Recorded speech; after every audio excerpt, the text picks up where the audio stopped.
Geek, who is in the chat, good friend Ben Rayner, and my good friend Saul, who is part of now the Ultimate Schmodown show.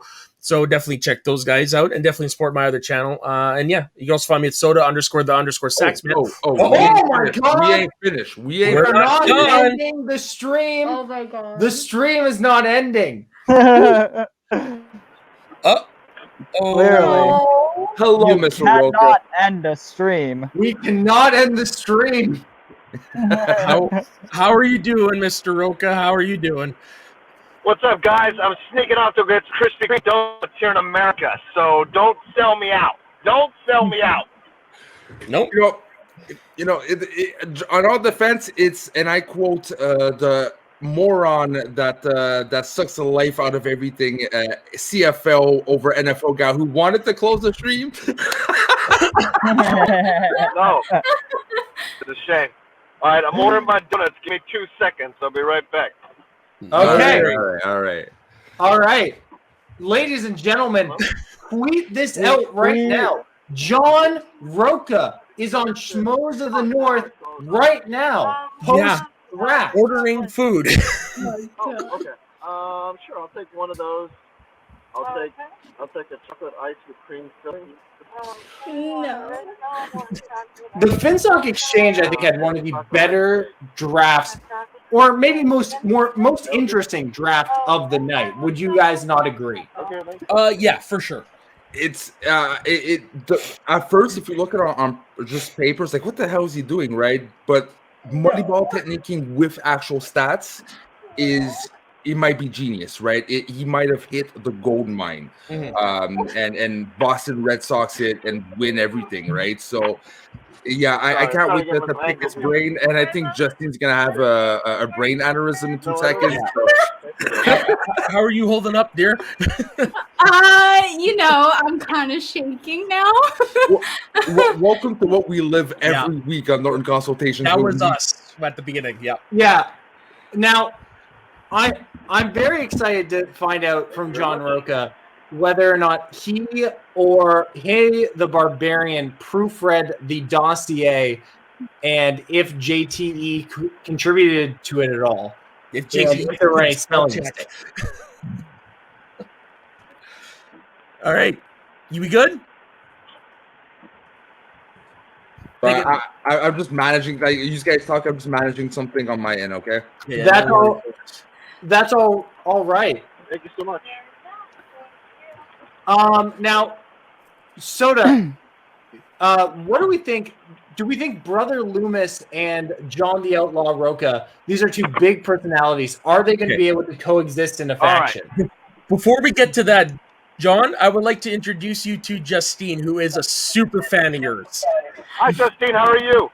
Hi, I'm good. How are you? I'm good. I got 10 minutes before I have to go pick up my girlfriend from the Sprouts. So let's make it happen. She's already been very lenient about the draft and the time I had to take tonight. Justine, how are you? Very nice to meet you. It's really nice to meet you. I'm kind of freaking out. I don't freak out. I'm just a regular dude. Oh, no, man. You're the goat law. That's right. Goddamn right. We have the goat law in the house. Yeah. So, the draft. Everything go according to plan for you guys? I would say pretty much. I mean, we had a really great build up to the draft. We looked at so many people. We interviewed so many people. Tom was being playful about the dossier, but we wrote. It was like an 85-page, 90-page dossier. We broke down and looked at all the people, and we had a game plan going in that we wanted to pick up people that we felt were hungry, were new, that we could teach the game to, and coach them up. Like they already had a level of knowledge, and then coach them up to where we could get them where we thought they could play in the league. And look, everyone else is so busy patting themselves on the back and kissing their butts and doing whatever it is they're doing. We had an idea of what we wanted to do, and we played it to perfection. We picked the people we wanted to pick all the way through, and we couldn't be happier with how the draft turned out, you know? And I'm curious because this is something me and Matt said. We just lost that. Okay, few. Me and Matt said, I think that Finstock kind of gave clues a bit about talking about the Moneyball technique. And Yeah. I'm saying the document is not just a Finstock type of thing. I think he really did probably study all the things and try to Moneyball his way through with lesser known people. So you confirm that he really is Moneyballing it. Oh, absolutely. That was our plan from the beginning. We had hours upon hours of meetings about all of these players. Each one of us taking separate times to like speak to them or quiz them or take a look at their work in the fan leagues if they were in fan leagues, or take a look at their Twitter profiles to see the movies they were talking about and how they were talking about them. What if they had YouTube shows? We dipped in and watched some of their YouTube shows. So we were very clear. Look, all the managers want to paint Tom as a shirtless idiot, and I was laughing my ass off the whole time watching them put those narratives down. And you've noticed Tom walked in there, and every time he said, "This is the best player. This is the greatest player." That's all psychology. We wanted every player to feel like that we selected to feel like we believe in you that much that this is what we believe, that you're the best player at this point. You're the best player in the draft, best IG player, best Star Wars player.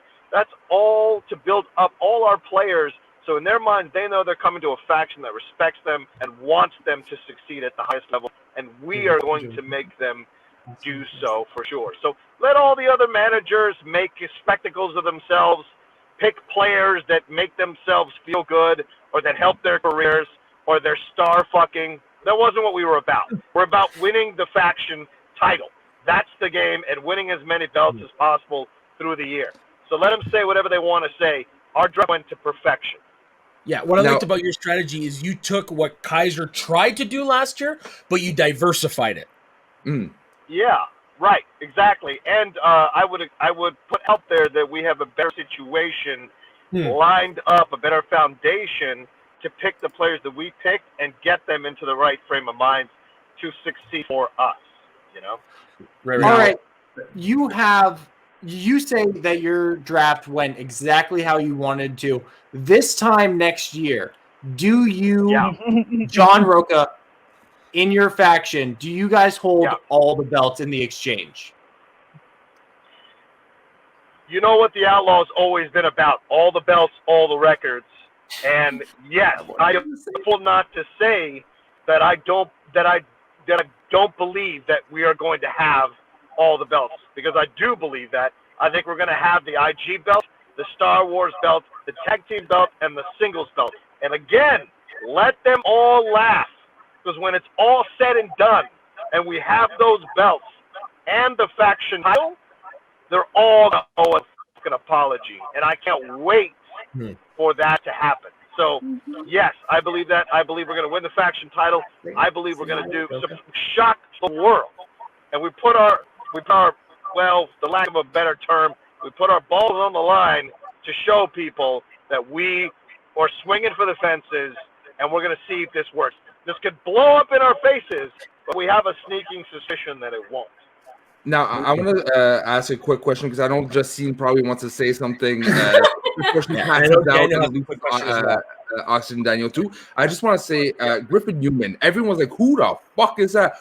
In very short fashion, what sparked, without revealing any secrets, what like caught your attention here? We saw in him.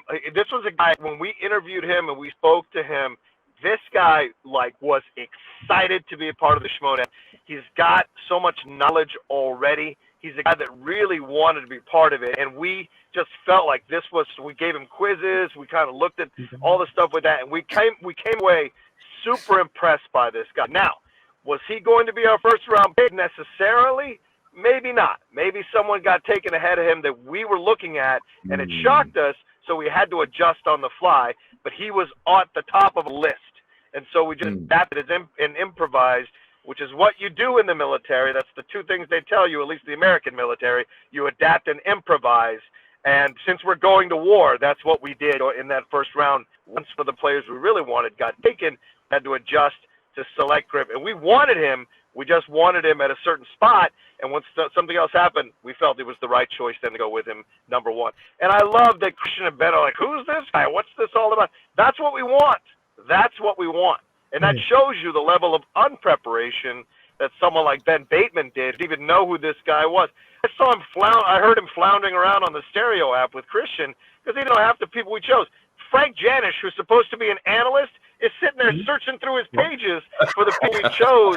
And I'm like, what kind of analyst are you? I've watched the NFL draft. Mel Kiper knows every person who's on that board. You didn't know any person. You didn't know half the people we chose. That shows a disrespect to all the people that were available to be chosen. You should have had at least a cursory knowledge of those people. And so the more people reacted in the chat, it just made me laugh to see all these people who've never competed, never run a faction, never been in a match, and have no idea what it's like to draft, to cover 4 divisions, judging our draft. It was comical to see these jokes who can't even balance their checkbook talking shit about us. It was hilarious. Now, Justine, before we pass out, shoot it out. Shoot it out. I don't have a question. I literally just everything you just said. I am so on board. I am so ready. I cannot wait. Just what happened with free agency, just your whole everything was so empowering to me. And I just walked away. It was like, that's powerful. I am so ready and I cannot wait. I'm sorry. I'm a little bit really excited right now because you're like my favorite Schmoedown character. And I love you so much. And I'm sorry. I love you so much. I'll tell you what. Justine, the first victory I have this year, if I remember, the first victory I have this year, I'll dedicate it to you. Oh my God! And don't forget, John, you're the ring bearer for you're the ring bearer for their wedding, right? Yeah, absolutely. Yeah. All right, Dan, go ahead. Yeah. Sadly, it's not going to be quite as glowing as that because I cannot do you as much justice as your true fans. You see, I'm a corruption fan, and I cannot sorry. Listen. Now I'm sorry you like plastic queens. We're real king of queens on this faction. Now that the true outlaw is back, I do believe all roads lead to corruption for you, my friend. But what I was going to comment on is what I loved about Gucci's draft specifically is most of those players don't even have divisions attached to them. So we have no idea where your strengths are coming from. We have no idea if this is a top tier rookie or a lower one because there is no info on these guys. It makes them unpredictable, and that's going to be fun. Exactly. And look, that sounds glowing to me because that to me means all these other factions have no idea about our players, but we do. We know exactly why we drafted them, what division we want to put them in, and where they're going to shine. Absolutely. So we know what division they're. I'm sorry you don't know, but we know, and we're the ones that need to know in order to put them in there so they can succeed. And all roads don't lead to corruption because last time I checked, corruption doesn't have the tag team belt, and they don't have the IG belt. They only have the singles belt, and eventually that'll be around somebody's shoulder on the exchange for sure, whether it's me or Craig or JTE or one of the three rookies we're angling to slide into singles and shock the world. Anything can happen. So, like I said, let them all kiss their butts and tell their fans how great they were. We know we had a great draft, and we're going to shock the world. One of the things I'm looking forward to is every season we've had the tagline, the Magic season, the new era, and they've all lived up to their height. But right now, I'm excited for the war that's coming because you can tell everybody's gearing up for it. Oh, yeah, absolutely. Yeah, no one's going to gear for more than Ben Bateman, though. He's going to talk all his mess and get people motivated to whoop them. He's going to learn to protect himself from all the artillery fire.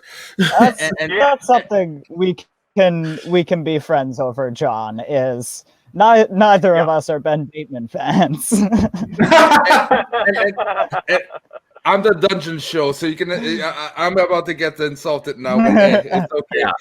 But who cares what I say? Here goes what Daniel says. At least you got your number one fan right now. Gonna cheer for you. And we're gonna have to videotape her reaction when you win that match, and you get a shout out to her. She's gonna probably either have a heart attack or be pregnant on the spot. One of those. I'm not. I'm not. No. Yeah. I'll say this: the outlaw works in mysterious ways. I'll let it be at that.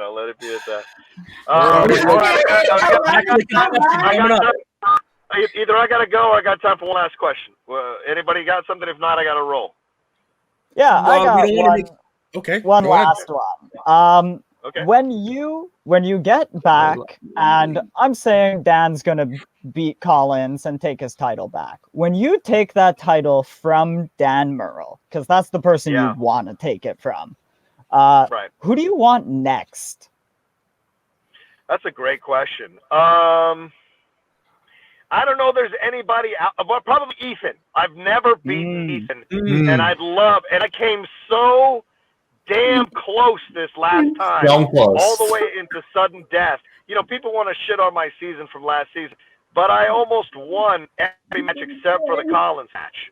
So I mean, you can come after him if you want, but I was this close to winning almost every match I was in. You know, if I'd followed my gut on Eddie Murphy, we would have wiped out Final Exam. That's damn sure. So that was on me, but it broke us up because clearly I needed to have another partner, and Dan has chosen to go with Ben. I don't know what Ben's doing. I don't know if you guys have basketball up there other than Toronto, but joining the team that just whipped your ass 3 times, it doesn't make sense to me at all. Does not make sense. Shape, or form. Ben Bateman choked away a title shot twice against Dan Murrell, leads going into the final round twice, and blew it. And now he's like, oh, I'm going to have you be my partner. And you know what sucks? The new rule, I don't know if they announced it, but the factions can't fight each other for the title, I don't think. I heard, that was announced. So if Dan wins the title back, Ben can't sniff the title. Ben cannot play him for the title. So it's fascinating to see the decision he's made here. I think it's a terrible decision, but, you know, when you can't wait to go hide behind other people who can, and so that's where he's gone. So, if you can't beat him, join him. Marion Hossa did it 3 straight years. Seriously, who he 3 straight. Marion Hossa, hockey player, he joined the team that beat him in the cup final 3 straight years. Right. Yeah, it was like but you respect he finally won it on the 3rd try. He won it on the 3rd try. Good job, Marion. Good job. Yeah. Anyway. All right. So, Rocha, it is an honor, a blessing to have you on anytime, especially in this time. So thank you so much for taking time out of your busy ass schedule, hence why you're in your car right now. So till next time, and we love you, bro. Bye-bye. Enjoy the donuts. Thank you. Love you. Bye, Justine. Bye. Thanks, John. See you in the standings.